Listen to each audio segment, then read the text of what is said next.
It's just cardboard and glue. You act like my son destroyed something priceless. That was my sister-in-law's voice, flat and unbothered, standing over what used to be 18 months of my life scattered across the living room floor in pieces. My name is Ryan Cole. I am 29 years old. And that sentence, delivered without so much as a blink, was the last one she would ever say to me that I would take quietly. Let me back up. I work in architectural visualization. I build scale models and render presentation packages for commercial real estate developers. The kind of work where a single contract can run anywhere from $80,000 to $2 million. The kind of work where clients fly in from out of state, sit down in a conference room, and make decisions based entirely on what they see in front of them. Not on spreadsheets. Not on emails. On physical models, printed render boards, and the story you tell while standing next to them. I had been working on the Hargrove proposal for 14 months.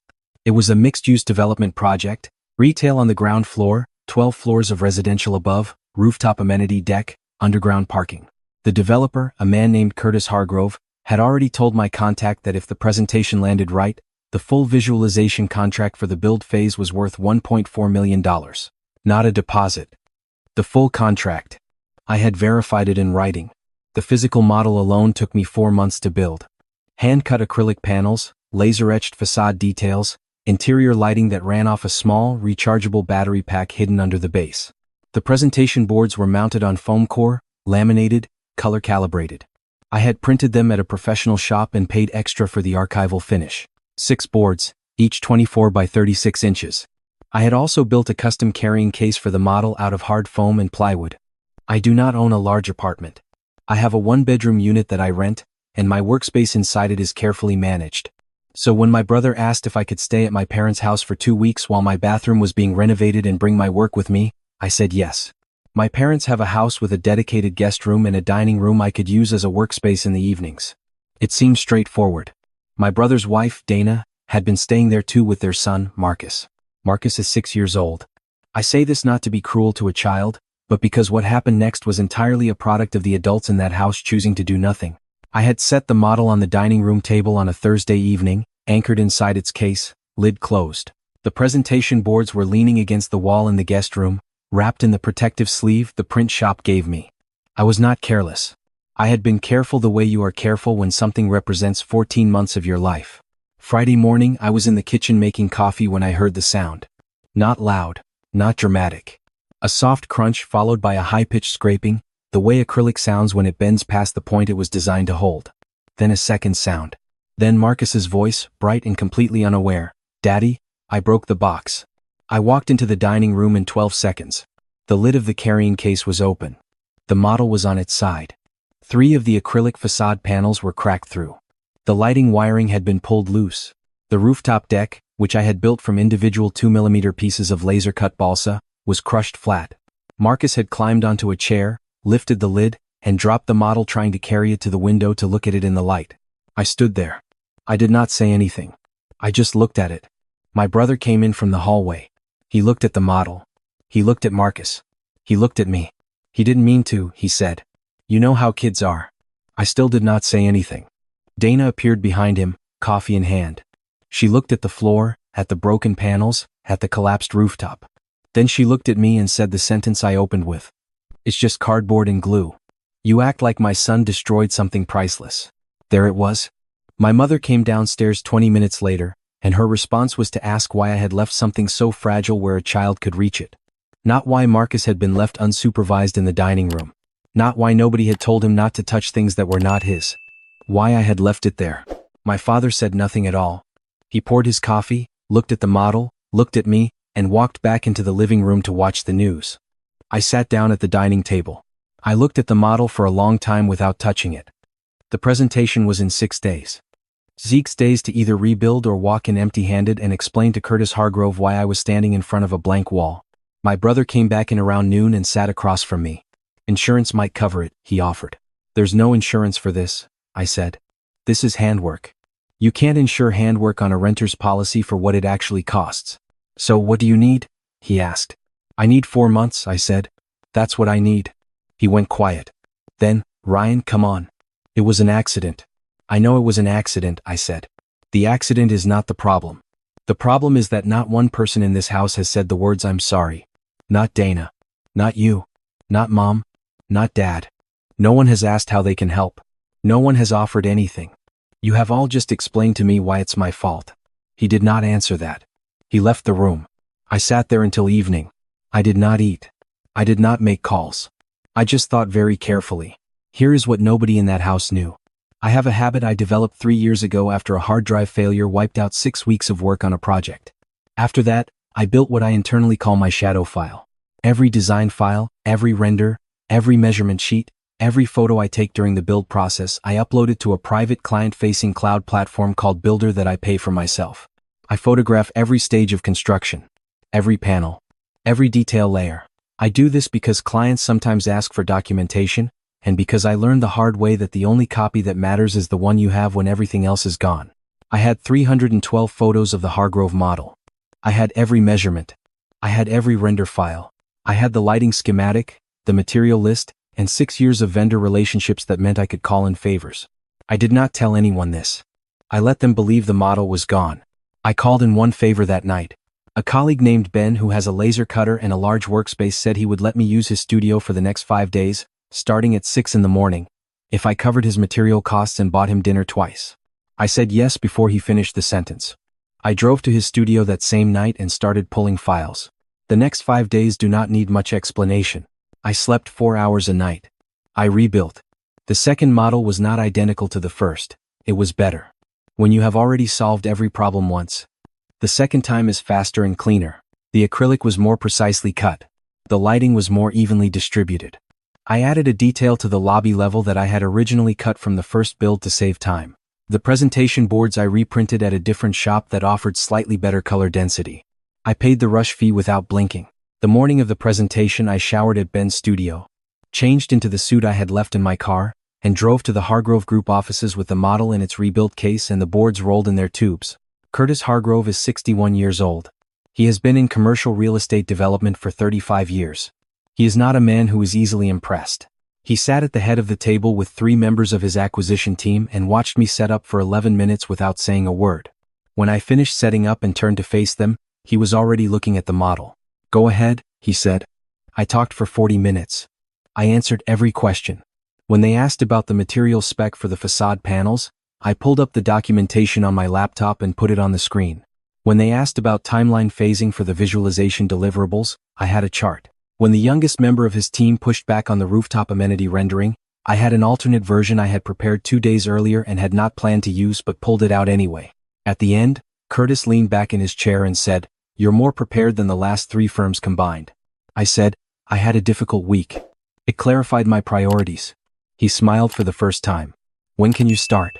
I drove back to my parents' house that afternoon with the signed letter of intent in my bag. $1.4 million. 14 months of work, 5 days of rebuilding, and one very long Thursday night in Ben's parking lot wondering if I was going to pull it off. When I walked in, my mother was in the kitchen and my brother was in the living room. Dana was upstairs. Nobody asked how it went. Nobody said anything about the presentation. My mother asked if I was staying for dinner. I said no. I said I was going to be moving my things out that evening. My mother looked up. "Your bathroom isn't done yet." "I'll manage," I said. My brother came to the doorway. "Ryan, if this is still about the model." "It's not about the model," I said. "The model is done. The presentation went fine. I got the contract." He blinked. "That's great. So then?" "I'm moving out because I don't want to be here," I said. "That's the only reason." I packed my bags. I loaded my car. Nobody helped. Nobody stopped me. My father watched from the couch and did not stand up. I drove to a hotel 2 miles away and slept for 10 hours. The next morning, I started the cleanup. I want to be precise about this because precision matters. Over the previous 4 years, my brother and Dana had been living in a rental house that they consistently struggled to afford. I had helped them move in. I had also, at various points, bought them a couch, a dining set, a 65-inch television, a chest freezer for the garage, a cordless vacuum system, a set of kitchen appliances when their old ones failed, and a bed frame with storage drawers for the guest room. I had also co-signed their lease once, though I had quietly been removed from it after the first year. None of these were gifts in the formal sense. They were help that I gave in moments when it seemed necessary, always with the understanding that at some point things would stabilize and they would pay me back or at least acknowledge the weight of what I had done. They never did. Dana, in particular, had a way of referring to things I had purchased as simply ours or the couch or our TV in a way that erased me from the transaction entirely. I spent 2 days going through my records. I had receipts for most of the major items. I had card statements for everything else. I put together a list. 19 items. Total value, at original purchase, $11,460. I was not going to ask for money. I was going to ask for the items. I hired 2 movers for a half-day job. I texted my brother the morning I was coming and told him I would be at the house at 1 in the afternoon to pick up some belongings. He texted back, "What belongings?" I sent him the list. He called me immediately. "Ryan, you can't just take our furniture." "It's not your furniture," I said. "I have receipts for every item on that list. None of it was ever gifted to you in writing. I helped you. I am now choosing to stop helping. Where are we supposed to?" "That is genuinely not my problem," I said. "I'll be there at 1. He hung up. When I arrived, Dana was standing in the doorway. She looked at the moving truck and then at me with an expression I had not seen from her before. Not anger, something closer to the early stage of understanding that the ground had shifted. "You're really doing this," she said. "Yes," I said. "Over a model," she said. "Over 4 years," I said. The model was just the last item on a very long list. She did not move out of the doorway immediately. I waited. The 2 movers waited behind me. After about 30 seconds, she stepped aside. We were done in 2 hours. The couch, the dining set, the television, the chest freezer, 3 of the kitchen appliances, the bed frame. I did not take the small things. I left the curtains, the rugs, the items that were clearly theirs or clearly blended. I only took what was on the list. Clean and documented. As the movers carried out the last item, my brother sat down on the floor of the empty living room, not on a chair, because the chairs were gone, and looked at the carpet. "You're going to regret this," he said. "Possibly," I said. "But probably not." Dana was in the kitchen doorway. Marcus was at her hip, confused and quiet in the way children go quiet when the adults around them stop pretending everything is fine. I looked at Marcus for a moment. Not with anger. He was 6 years old. He had not made any of the decisions that led to this. That was entirely on the adults who had been making decisions around him for his entire life. "He's a good kid," I said to Dana. And I meant it. "You should tell him that more often." Then I walked out. My phone lit up for the next 3 hours. My mother called 6 times. My father called twice, which was unusual enough that I paused before declining the second one. My brother texted in bursts, alternating between anger and negotiation and then back to anger. Dana did not call or text, which told me more about her than anything she had ever said to me directly. I did not respond to any of it. I was sitting in a coffee shop 2 miles away, reviewing the first deliverable schedule for the Hargrove contract and drafting an email to Curtis about site access for the initial photo documentation phase. The work had started and it was already filling the space where the noise used to live. My father's text came at 9:17 that night. No greeting, no preamble, just, "Your brother's lease is up in 60 days and you took everything. You need to fix this." I read it twice. Then I put my phone face down on the table and finished my coffee before I replied. I typed back. "I didn't take anything that wasn't mine. Everything I took, I have receipts for. If they need furniture, they can do what everyone else does and go buy it. I'm not their solution anymore." His response came back in 4 minutes. "This is not who we raised you to be." I thought about that for a while. I thought about the dining room table and the sound of cracking acrylic, and the way my mother had asked me why I had left something so fragile where a child could reach it. I thought about my brother saying he didn't mean to, and Dana saying it was just cardboard and glue, and my father pouring his coffee and going back to the living room to watch the news. I thought about 14 months of work and 4 months of building something by hand and 5 days of rebuilding it alone at 6 in the morning in a colleague's studio, while the people who were supposed to be my family had not asked a single question about how I was going to manage. Then I typed back, "I am exactly who you raised me to be." That's actually the problem. I did not send anything else. I finished my coffee, packed up my laptop, and drove to the hotel where I was still staying while I looked for a new apartment. The next morning, I signed a lease on a 2-bedroom unit in a building 12 minutes from the Hargrove Group offices. The second bedroom became my home studio. I had it set up within a week. The furniture I had taken from my brother's house fit almost perfectly. The couch went under the window. The dining set became my secondary workspace. The television went in the corner, and I watched exactly nothing on it for the first month because I was working. The Hargrove contract moved fast.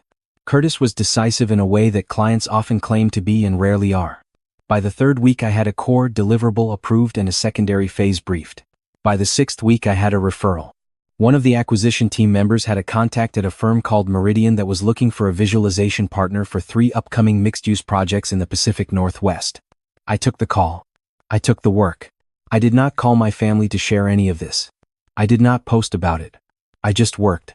3 months after I walked out of my parents' house, I received a message from an old acquaintance who happened to work in commercial real estate finance. He had seen my name attached to the Hargrove project in a trade publication that covered the development. He wanted to know if I was taking new clients. I was. 6 months after that, my brother called. Not to fight. His voice was different. Quieter. He asked if we could meet for coffee. I said yes because I was not angry at my brother the way I had been angry at the moment of it. Anger fades when you stop feeding it, but I was also not who I had been before. We met at a place near his new apartment, which was smaller than the old house and did not have a garage. He looked tired. Dana and he had been struggling, he said. The move had been harder than expected.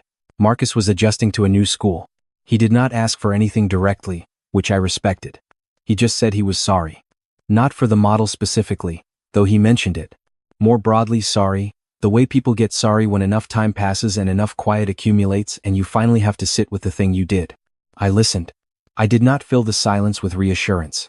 I did not tell him it was fine or that I understood or that we could put it behind us. I said I appreciated him saying it. I said I was doing well. I said I hoped things stabilized for him. We shook hands when we left, which felt strange and also exactly right. My mother called 2 weeks after that. She cried, which she rarely does. She said she had been thinking about the morning of the model and she did not handle it well and she knew that. I told her I knew she knew. She asked if I would come for Thanksgiving. I said I would think about it. I did think about it. I went for 3 hours, and I brought a bottle of wine and sat at the table and talked about work in Marcus's new school and nothing that had happened in the dining room 11 months earlier. Then I went home. Dana said 2 sentences to me the entire dinner. Both were polite. I said 2 sentences back. Both were polite.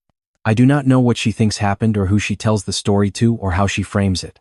It is not something I spend time on. What I spend time on is the work. The Hargrove building broke ground 4 months ago.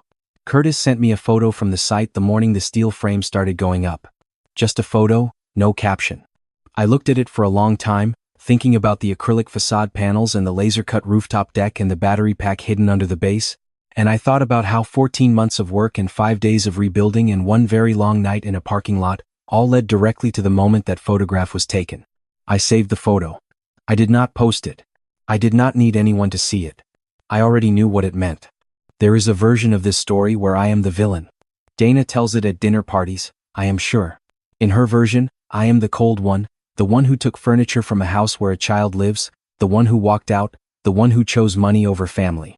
She is not entirely wrong about the facts. She is entirely wrong about what the facts mean. Here is what I know. I paid my brother's security deposit when he first moved in. I co-signed their lease. I bought them furniture when they had nothing. I fixed their car twice. I loaned my mother money 4 times that was never repaid.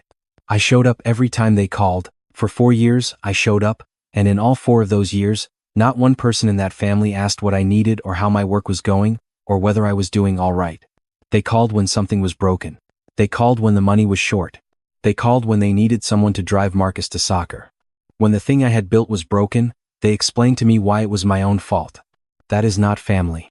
That is a service arrangement that only one party knew they had signed. I was not raised wrong. I was not broken by what happened. I was clarified by it.